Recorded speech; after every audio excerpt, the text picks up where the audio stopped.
Buenas tardes a todos ustedes, asistentes al Congreso Soíste número 13 en la ciudad de Querétaro, donde tengo el honor de ser invitado a tocar un tema de humanización de la práctica médica. Y en este clima de muchos grandes avances en la ciencia, la tecnología, donde las pláticas son medicina robótica, inmunoterapia, manejo del ciclo celular, logros en drogas nuevas y enfocados en el cáncer y en las drogas y en las tecnologías nuevas. Ahora nos toca enfocarnos en la persona, en el paciente como individuo, y eso nos va a permitir tener parte en mejorar la calidad de vida de nuestros pacientes. El tema cae en el campo de la bioética. La bioética, como dice aquí, es el estudio de la conducta humana en el ámbito de las ciencias de la vida, cuidado de la salud, a la luz de los valores morales. Es imprescindible en el funcionamiento de las organizaciones de salud para la resolución de conflictos, dilemas éticos que surgen en la práctica clínica. Los iniciadores del movimiento de la bioética, el primero en acuñarlo fue el señor Fritz Jahr, que vivió en esas épocas hasta 1953, y realmente no se le dio mucha importancia a su libro. Pero en los 70s, el doctor Rensselaer Potter, en Estados Unidos, vuelve a tomar el tema y quiere crear un puente entre el desarrollo tecnológico que va como un cohete a toda velocidad y las humanidades, el humanismo, las ciencias, la moral, la ética, cosas que normalmente no nos ocupamos de ellas.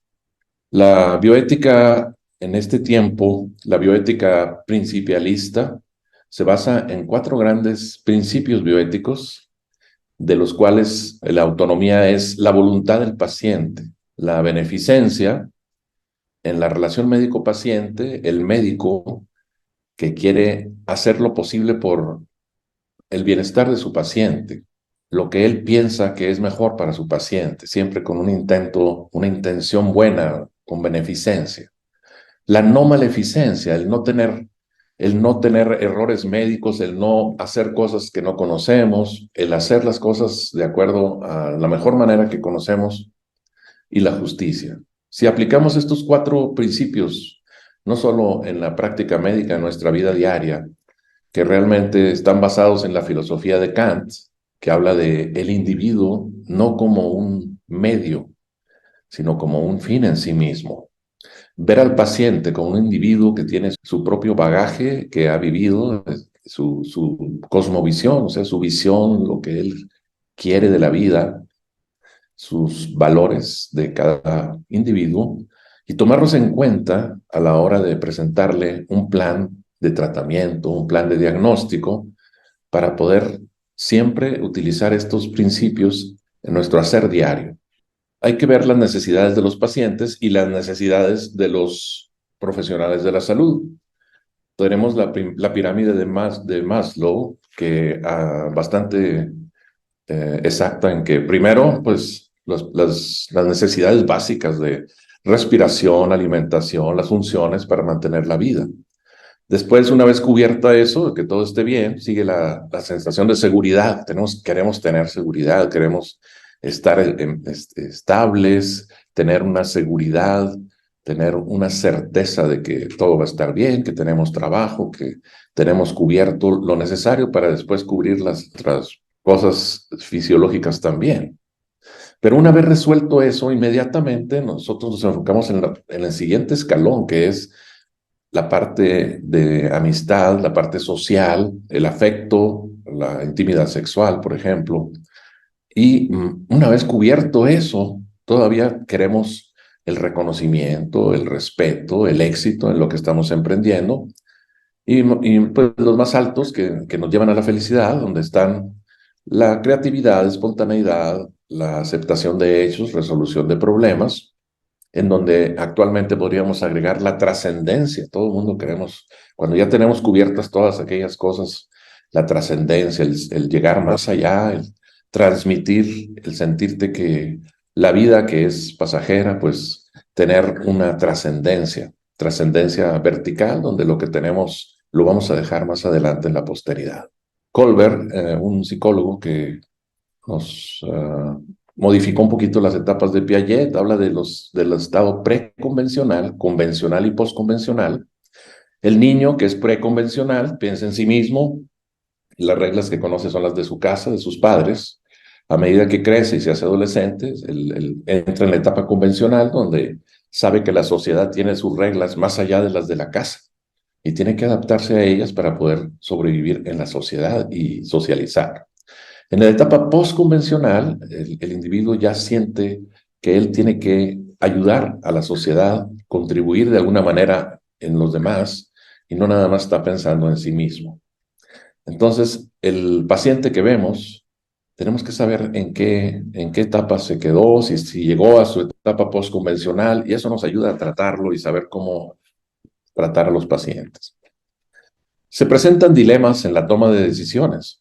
Siempre lo más común, la autonomía del paciente, lo que el paciente desea, contra la beneficencia del profesional de la salud, la obligación de prevenir, aliviar el daño, el hacer lo que uno cree que es mejor por el paciente, y a veces entra el dilema de a qué darle prioridad. Entonces, el médico tiene la posibilidad de, como él conoce, siempre es en esta relación médico-paciente, hay una disparidad porque el médico conoce a fondo el problema. Entonces, él tiene que encargarse de explicar, de darle ese conocimiento al paciente para que el paciente pueda tomar decisiones junto con él. El médico debe apropiarse de los principios bioéticos y realmente sentir empatía con el paciente. En un estudio español reciente, se preguntó a los pacientes qué opinaban del servicio que se le estaba dando en un centro médico en España.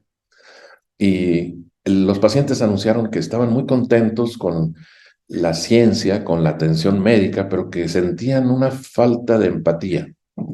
Fue la respuesta más frecuente. Entonces, como que nos falta esa empatía, el ponernos en los zapatos del paciente y realmente sentir lo que, hasta donde sea posible, para poder ayudarlo a tomar decisiones. La relación médico-paciente ha evolucionado. Aquí hay los 4 modelos que se han descrito de relación médico-paciente. Está la relación paternalista, donde el médico es el guardián y normalmente el médico no toma tanto las preferencias del paciente. El médico decide, el médico dicta, las órdenes médicas, como se decía antes, es orden del médico. Entonces era una cosa paternalista y que todavía se sigue utilizando mucho, pero la evolución ha sido a pasar al método desde informativo, interpretativo, hasta el deliberativo, que es el ideal en la actualidad. En el método deliberativo, el médico no nada más es un experto, un consultor lejos del paciente, frío, sino que es como un amigo del paciente que le está recomendando, ya que lo informó, se hace un análisis y se le informa de las opciones de diagnóstico y tratamiento, los riesgos y los beneficios, y el paciente debe decidir junto con el médico. Claro que en todo esto, pues hay variaciones. El modelo deliberativo descrito por Diego Gracia, el médico dialoga con el paciente sobre el tipo de intervención que sería la mejor, se gana su confianza, toma el conjunto de valores del paciente como punto de referencia, qué es lo que él desea. Se plantea el caso, las opciones, se sopesan riesgos y beneficios y se hace una decisión centrada en el paciente y en la que él va a tomar bastante peso. Algunos pacientes no desean ellos tomar la decisión. A veces el paciente dice, no, usted es el médico, usted tome la decisión.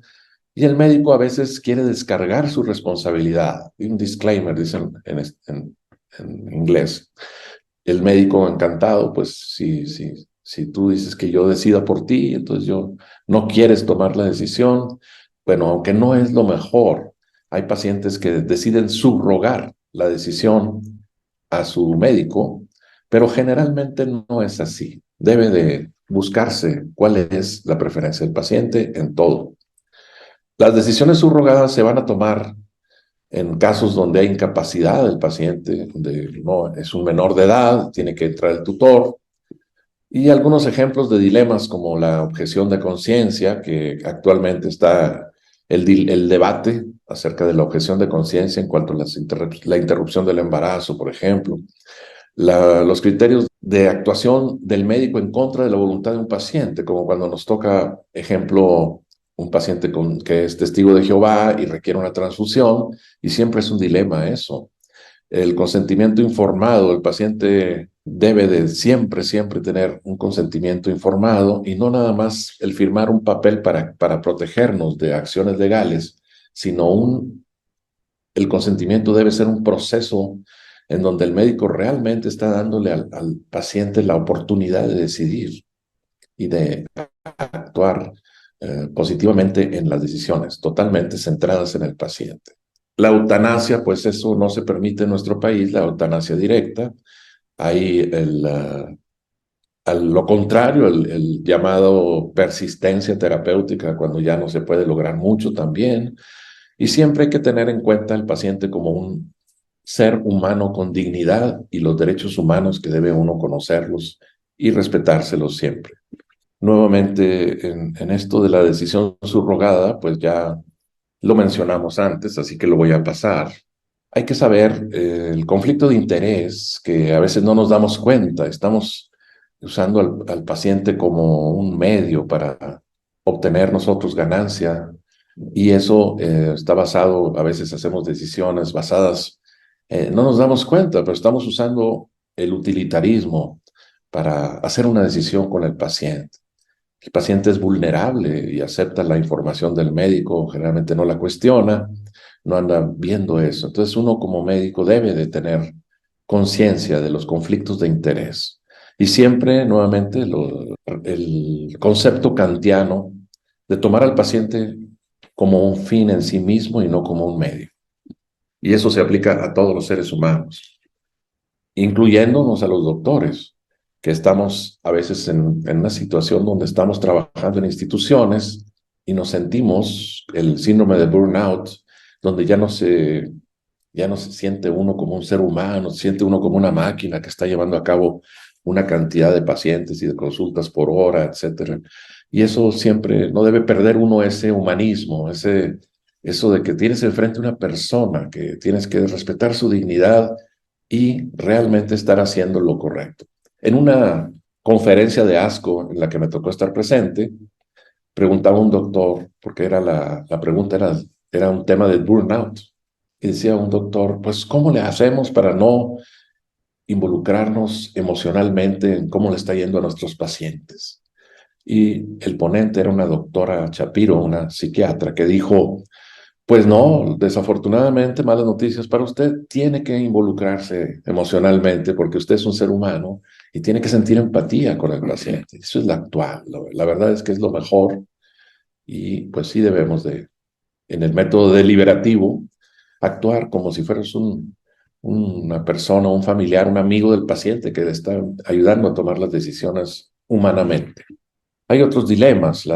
El paciente no es nuestra propiedad. Nos sentimos un poquito a veces ofendidos porque el paciente está buscando otra opinión, y pues esto debe saberse que el paciente tiene ese derecho y debemos de respetarlo. Siempre, si nos toca a nosotros dar la segunda opinión, realmente estar de parte del paciente. Antes se decía, por ética no te digo lo que está mal de lo que te hicieron. Pues no, siempre nuestro paciente es nuestra prioridad y es el que tenemos que tratar de favorecer en estas opiniones.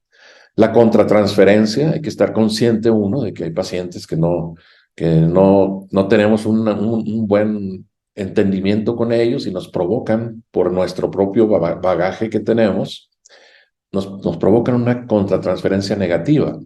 Pero el momento en que aplicas los principios bioéticos y los utilizas como herramienta en la consulta, vas a ver al paciente como un ser humano con dignidad, que tiene derecho a ser como es, y uno tiene derecho a ser como somos, y te va a permitir continuar haciendo el mejor trabajo posible por él. Finalmente, las recomendaciones en las que vamos a terminar Ejercer siempre buena voluntad, practicar empatía, no rehuir el apoyo emocional que requiere un paciente y siempre respetar la autonomía, que es el fundamento de la dignidad del ser humano. En conclusión, la preservación de la dignidad de una persona con cáncer es pilar en la humanización de nuestra práctica, no limitándonos a la salud física, sino en forma integral para contribuir en su proyecto de vida y mejorar su calidad de vida.